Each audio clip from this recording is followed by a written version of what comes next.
Incoming transmission.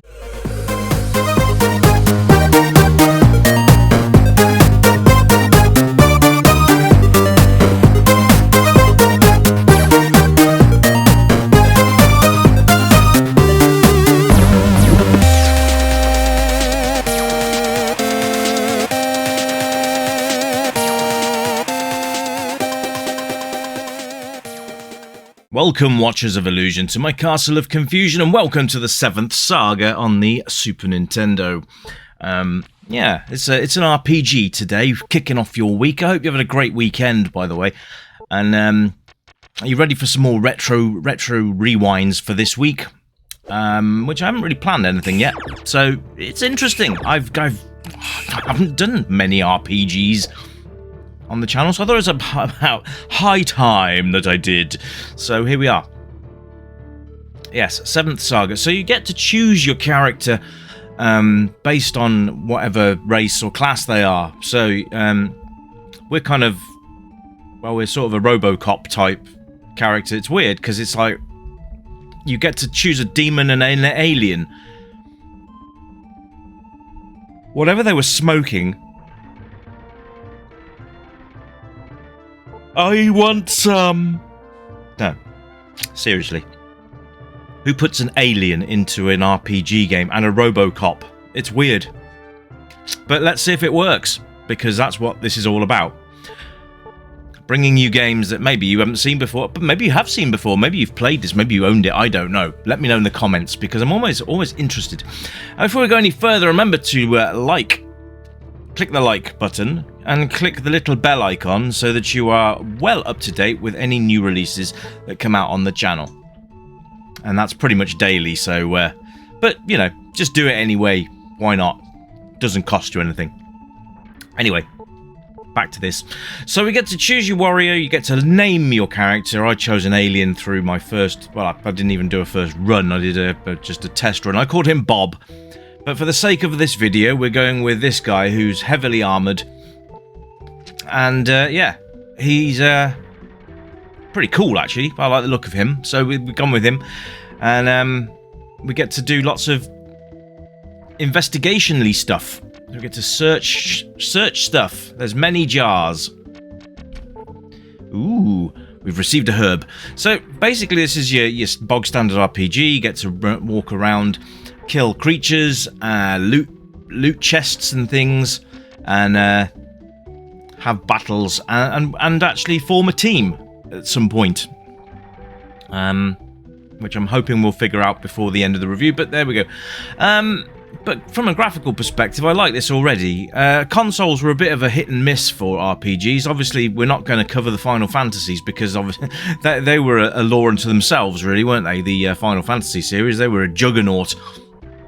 And still today they are pretty big games, and then they carried over from the NES to the SNES to the PlayStation 2, 3, 4, and now the 5. So we're still going with Final Fantasy, not to mention online on the PC as well.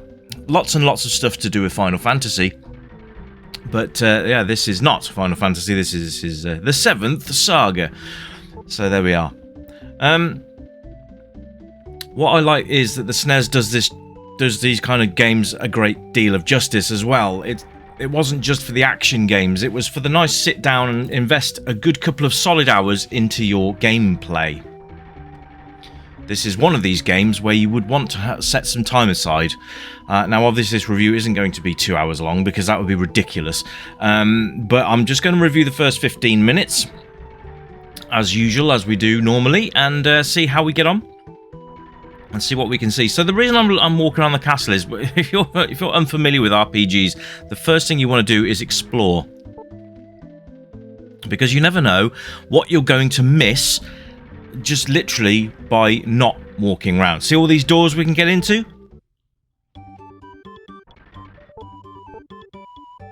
There may be something that we miss here, and it's no. Here we go. So we can buy stuff, but we can't equip that. Let's try something else. We can afford this. Oh, we can't equip that either. So I'm guessing these are for other characters to use. I know from the experience the alien can't use anything. I think he just punches his way through life. I still find it weird there's an alien in this game that you can play as. I don't know. From a fantasy setting, it takes fantasy a little bit too far. But there we go. But, now the church, I'm going to tell you now, the church is where you restore your health and all that jazz. So if you come back from your battles, or if you happen to die, you'll be respawned in the nearest church that you visited. So there you are. So you've got items, you can talk to people, you've got magic power and all that kind of thing. Although, if you're a melee class, you're not going to be using magic. No. Now let me explain the little map to you. So basically the white little squares on the map are creatures, and here we go. So we can mash his face.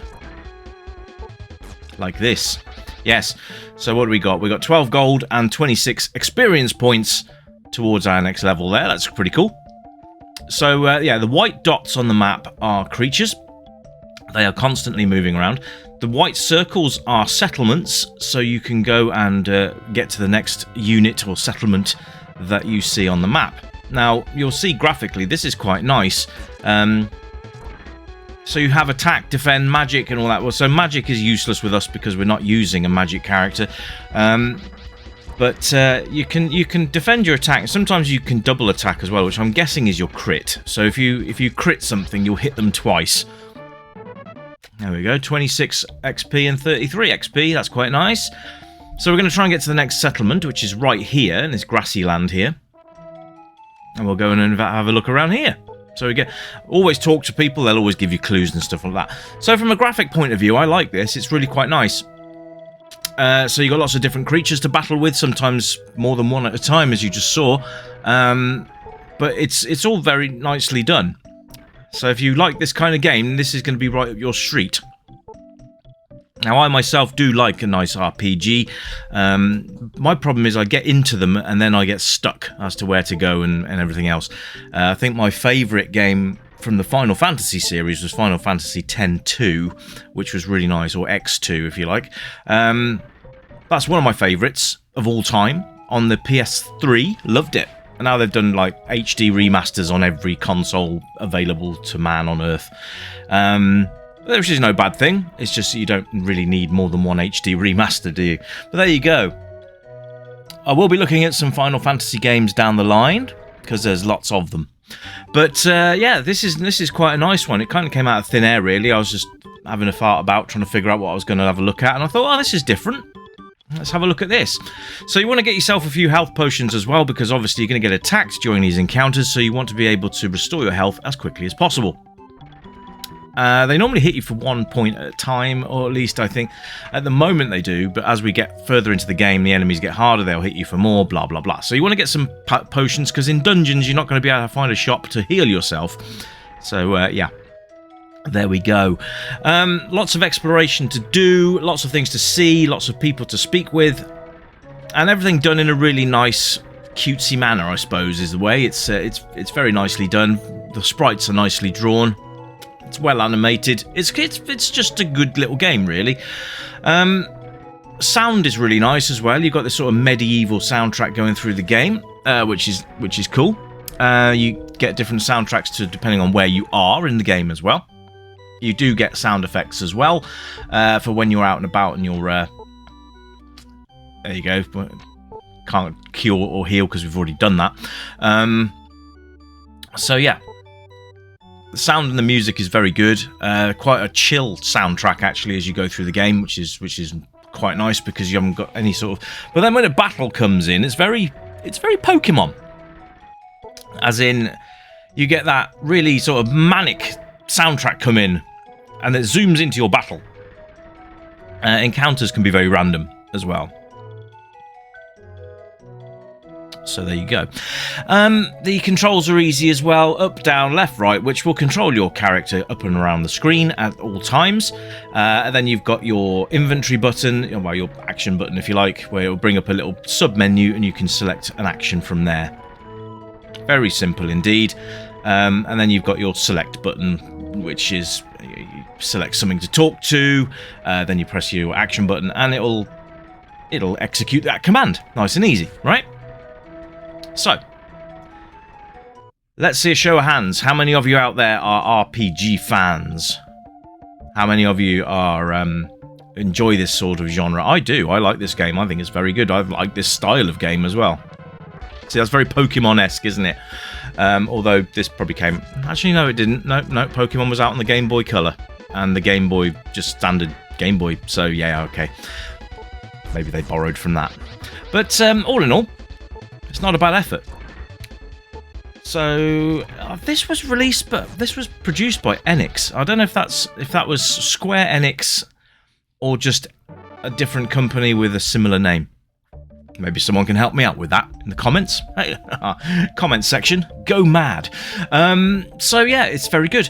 So playability, it's got, I'd say this has got hours of playability to it because you're going to want to finish it, and these games don't generally come in 10 minutes. You're going to be wanting to spread some time across this game.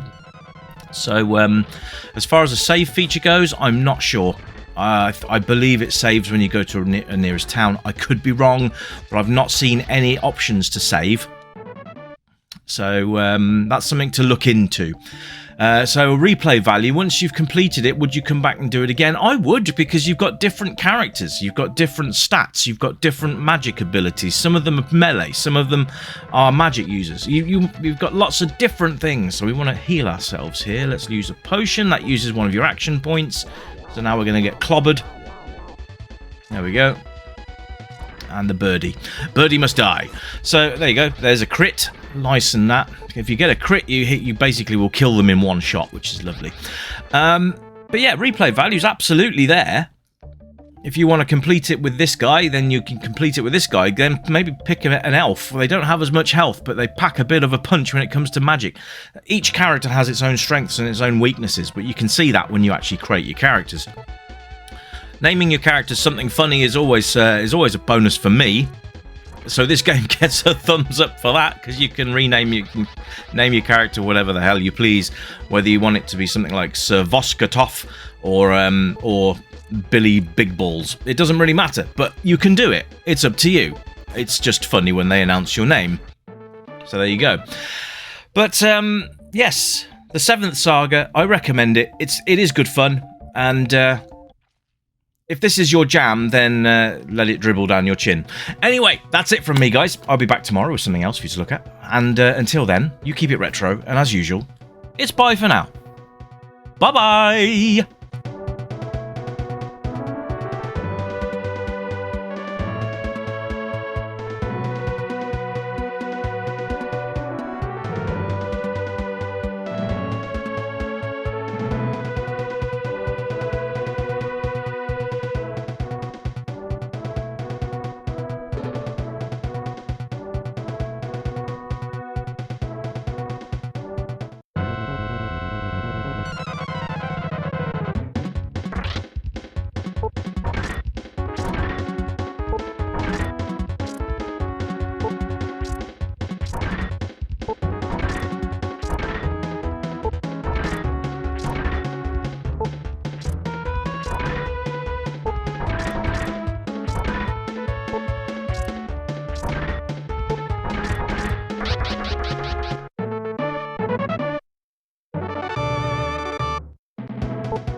Welcome stranger, I know why you're here. You remember games from the yesteryear, games with pixels and that bleep bloop sound, but boy, they were the very best games in town. We light up the night, neon dreams in our eyes, arcade machines whispering low, pixelated worlds where we all come alive, level up high, let the good times flow. Joystick in hand, we're reliving the past, high scores and laughter, we're making it last. With every coin drop, we're forging a bond, in this pixel paradise we'll always respond. Welcome to the Retro Gaming Club, where the 8-bit dreams never fade away. Gaming to the beat of our favorite tunes, let's play till the dawn, we'll never lose. Neon lights shining, we're lost in the glow, in the Retro Gaming Club. Let's go, let's go. Flashback to battles, we'll play side by side, power-ups and hearts, love in disguise. We'll race through the levels, collect all the coins, in this timeless adventure we're waiting to join. Crashing 8-bit beats, igniting the night, from pixels to dreams we'll take flight. With every button pressed, our spirits ignite, in this retro wonderland everything feels right. Welcome to the Retro Gaming Club, where the 8-bit dreams never fade away. Gaming to the beat of our favorite tunes, let's play till the dawn, we'll never lose.